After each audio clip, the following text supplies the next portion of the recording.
कि आप खैरियत से होंगे और हमारी दुआ है कि आप हमेशा खुश रहें, हंसते और मुस्कुराते रहें और इसी तरह में अपना प्यार दिखाते रहें। बिल्कुल जी, मेरा नाम मुअज़्ज़म है। मैं हूं तारिक महमूद। मेरा नाम मोहम्मद यूसुफ। तो आज हम जिस वीडियो पर रिएक्ट करने जा रहे हैं, वीडियो का टाइटल बिल्कुल हिंदी में लिखा हुआ है।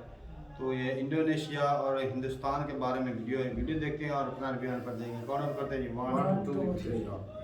नमस्कार दोस्तों, स्वागत है आपका हिंदी नॉलेज शो में। तो दोस्तों, सबसे बड़ी खुशखबरी आ चुकी है और भारत सरकार ने वो कर दिखाया है जो ना चीन कर सका, ना अमेरिका कर सका, ना दुनिया का कोई और देश कर सका। और यकीन मानिए, इस चमत्कार को देखकर चीन इस समय माथा पीट रहा है, क्योंकि चीन ने पिछले 15 दिनों में अपनी पूरी ताकत लगा दी इंडोनेशिया को तोड़ने के लिए, लेकिन वो इंडोनेशिया को टस से मस नहीं कर सका। लेकिन भारत सरकार ने इंडोनेशिया के डेडलॉक को तोड़ दिया है। लेकिन आपको बता दूं कि भारत अपनी गलतियों से सबक लेकर आगे बढ़ता है और इसीलिए भारत ने इस इंडोनेशिया वाली गलती से सबक लिया है और अब सरकार ने तय कर लिया है कि वो इंडोनेशिया पर दोबारा फिर से निर्भर नहीं होगी।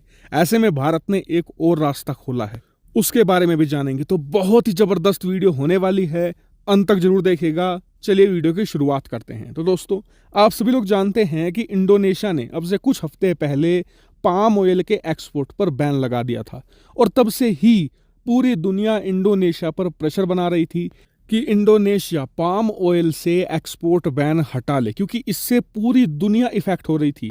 क्योंकि पाम ऑयल बहुत सारी चीज़ों में इस्तेमाल होता है, चाहे कॉस्मेटिक्स हो, चाहे आपके नहाने की साबुन हो, चाहे बिस्किट हो, चाहे चिप्स हो। इसके अलावा पाम ऑयल एज ए घरों में खाने के तेल के रूप में भी इस्तेमाल किया जाता है और भी इसके सैकड़ों यूजेस हैं। ऐसे में पूरी दुनिया में महंगाई इसने बढ़वा दी थी। हालांकि कई देशों ने ट्राई किया, चीन ने, अमेरिका ने, यूरोप ने, लेकिन इंडोनेशिया ने बैन हटाने से मना कर दिया। लेकिन जब भारत ने अपना पूरा प्रेशर अप्लाई किया इंडोनेशिया पर, वो प्रेशर काम कर गया और इंडोनेशिया ने आखिरकार पाम ऑयल से एक्सपोर्ट बैन हटा लिया है। हालांकि आप कहेंगे कि मैं ये कैसे कह सकता हूं कि ये भारत के प्रेशर की वजह से ही हुआ है। हो सकता है चीन का प्रेशर हो, यूरोप का प्रेशर हो, तो इसके पीछे कारण है। कारण ये है कि जैसे ही एक्सपोर्ट से बैन हटा है, इंडोनेशिया ने सबसे पहले तेल भारत को ही भेजा है और छोटी मोटी अमाउंट में नहीं, करीबन 2 lakh ton palm oil Bharat भेजा जा चुका है। वो इसी हफ्ते शिपमेंट आ जाएगा और 15 जून तक ये तेल इस्तेमाल के लिए रिटेल मार्केट में उपलब्ध हो जाएगा। यानी कि 15 जून के बाद भारत में पाम ऑयल की जो कीमतें हैं वो कम हो जाएंगी और बताया जा रहा है कि जून के अंत तक भारत में जो खाद्य पदार्थ हैं और रोजमर्रा की जरूरत की चीजें हैं, उनके दाम भी कम होना शुरू हो जाएंगे। लेकिन आपको बता दूं कि भारत यहां पर अपनी गलती से सीख लेकर आगे बढ़ रहा है। दरअसल भारत ने इंडोनेशिया से पाम ऑयल बहुत ही भारी मात्रा में आयात करना शुरू कर दिया था पिछले कई सालों में। इस वजह से हम पूरी तरीके से निर्भर हो गए थे इंडोनेशिया पर और इंडोनेशिया ने एक झटके में पाम ऑयल के एक्सपोर्ट पर बैन लगाकर हमें करारा झटका दिया था और इसीलिए सरकार ये गलती दोबारा नहीं दोहराना चाहती। हम पाम ऑयल पर पूरी तरीके से निर्भर नहीं होना चाहते और इसीलिए मैंने आपको कल शाम खबर देकर बताया था कि भारत सरकार ने जो सोयाबीन ऑयल है और इसके अलावा सनफ्लावर यानी कि सूरजमुखी का तेल है, उसके इंपोर्ट ड्यूटी खत्म कर दी है, जिससे कि भारत में सोया ऑयल और सनफ्लावर ऑयल अब सस्ता मिलने लगेगा और हम बहुत सारी जगह पाम ऑयल की जगह इस तेल का इस्तेमाल करेंगे, जिससे कि हम इंडोनेशिया पर पूरी तरीके से निर्भर नहीं रहेंगे। भविष्य में अगर इंडोनेशिया ऐसा बैन लगाता है तो हम बड़ी आसानी से स्विच कर जाएंगे पाम ऑयल से सोया ऑयल और सनफ्लावर ऑयल पर। तो ये भारत के लिए और भारतीय अर्थव्यवस्था के लिए एक अच्छी खबर है। आपका इसके बारे में क्या मानना है, कमेंट करके जरूर बताएगा। फिलहाल इस वीडियो में इतना ही। Thank you very much for watching video. चलें जी, वीडियो ख़त्म हो गई और जो हालात चल रहे हैं पूरी दुनिया में, तो हर कंट्री जो है अपनी जो भी उसके कोई जिस चीज़ में वो बेहतर है या जो चीज़ वो ज़्यादा रखता है वो स्टोर करने की कोशिश कर रहा है, क्योंकि वो महंगे दामों में बेचने की कोशिश कर रहा है। और ये भी डर है कि अपनी जो ज़रूरियात की चीज़ें हैं, क्योंकि इंडोनेशिया भी काफ़ी बड़ा कंट्री है जी, उसकी पॉपुलेशन बहुत ज़्यादा है, तो और वो भी चाहता है कि जिस तरह हम उनके अपने लोगों की भी ज़रूरत होती है, शायद इसलिए किया। और जिस तरह इंडिया वालों ने गंदम रोकी है एक्सपोर्ट में, उन्होंने अच्छा दूसरे कंट्री ने प्रेशर डाला लेकिन नहीं किया, नहीं माना। इंडिया के कहने पे मान गए तो भाई इंडिया का वैल्यू तो है।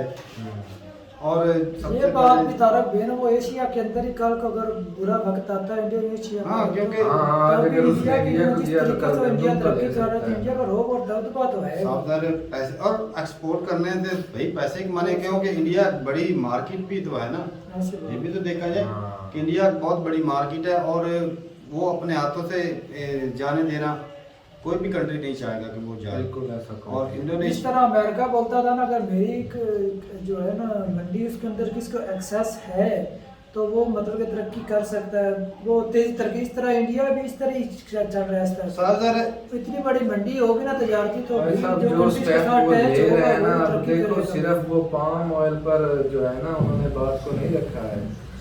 भाई वो उन्होंने उधर से हर फील्ड में यही बोल रहे सोयाबीन हैं और सूरजमुखी उसके तेलों को भी इंपोर्ट कर लिया है। करते उसके लगे ऊपर ड्यूटी ड्यूटी सस्ता खत्म कर ड्यूटी पड़ेगा। खत्म कर दी और तेल के ऊपर भी ड्यूटी खत्म कर दी, तभी तो सस्ता दिया जा रहा है। अच्छा ऐसे हालात चल रहे हैं, पाकिस्तान में चीज़ें महंगी हो रही हैं और इंडिया अपने लोगों को सब्सिडी देते जा रहा है और वो सस्ती चीज़ें करता जा रहा है। तो फ़र्क देख लें कि एक ही कंट्री था, अलग हुए, अब एक कंट्री जो है वो छोटा हो के फिर भी पीछे जा रहा है, पीछे की तरफ जा रहा है और इंडिया जो तरक्की करता जा रहा है। वजह क्या है? अच्छे लीडरशिप, बिल्कुल वो सबसे बड़ी वजह है। हाँ जी। और फॉरेन मिनिस्टर की पॉलिसी वो बहुत पुलिसियाँ और देशभक्ति सबसे इसमें अहम किरदार जो अदा करते हैं वो होती है देशभक्ति। और जब आवाम जो जाग जाती है ना कि इंडिया की आवाम की बात करें तो उसमें एक जागने वाली जो बात है ना वो आ चुकी है। वो भाई तो हमारी जो माँ वो सिर्फ जागी है इनकलाब के लिए, पता नहीं आगे क्या होगा। इनकलाब भाई, लेकिन लेकिन नारेबाजी वो पढ़े लिखे लोग नारेबाजी के लिए जाके तमाम तर मामला को समझते हैं, रिसर्च करते हैं भाई, वो पढ़ते हैं, कोई मामला आता है तो उसके ऊपर रिसर्च करते हैं, देखते हैं कि अच्छी चीज़ क्या है। बिल्कुल आंखें बंद करके वो अंधाधुंध भरोसा नहीं करते जो हमारे लोग करते हैं। हाँ। इसी वजह से भी तरक्की कर रहे हैं, पढ़ाई को अवेयरनेस और जागना भी तारक तब भी होता है जब कोई नॉलेज है, तब कोई पढ़ा लिखा तबका हो, ठीक है ना। हमारे यहाँ इस साथ पढ़ा लिखा अभी- तबका भी नहीं है, नॉलेज भी नहीं है लोगों को। सही बात है, लोग अवेयरनेस नहीं।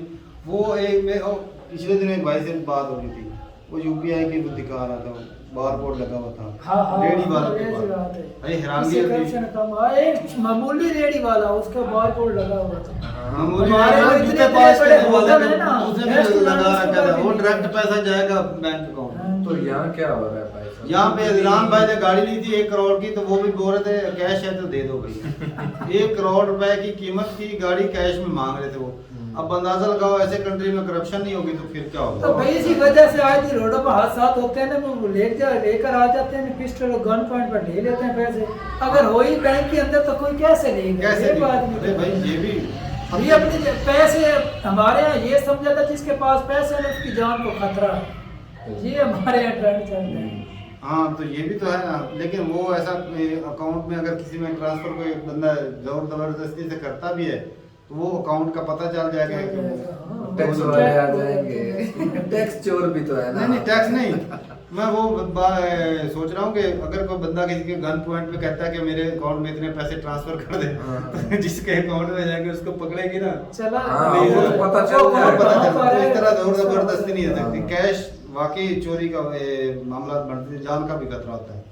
तो हाँ एक भाई से बात हो रही थी, वो मुझे दिखा रहा था उसके पास ना 100 रुपए के छुट्टे थे, वो 10-20 रुपए, कहता ये भी मैंने कितने अरसे से रखे हुए हैं, मैं खर्चे नहीं करता। अच्छा तो वो वही उधर से जाता है और बैंक के जरिए उसके डेबिट कार्ड क्रेडिट मतलब कार्ड। कैश की जरूरत ही नहीं पड़ती उन्हें। तो ठीक है भाई, बहुत बहुत बढ़िया। advance चल रहे हैं, हाँ बहुत ज़्यादा। और इंडिया जिस तरह तरक्की कर रहा है दुनिया में वैल्यू बन गई है भाई, और अच्छे अच्छा ताल्लुकात ये जो तारक बहन की सोच है ना कि किसी पर निर्भर नहीं होना, खुद पर ही होना है, ये इनका आइडिया जो है यही तो पुलिस होती है, एक के ऊपर वो ना उम्मीदें धर के बैठ नहीं जाते, तो ये होते बात। गाइडनेस तो ठीक है हर भाई, फील्ड में वो इस तरह का अप्लाई कर देते हैं, नहीं है कुछ चीज में तो वो कहते हैं इसका अपोजिट करते हैं और सस्ती कर देते हैं। सही है। कमाल का यार, मतलब माइंड ही होता है। मैंने पहले भी कहा था कि वो सियासत नहीं कर रहे, मोदी साहब अपनी आवाम की खिदमत कर रहे हैं। खिदमत कर चलो भाई ठीक है, बहुत बढ़िया थी, मिलते नहीं वीडियो के साथ, तब तक के लिए इजाजत दें। अल्लाह।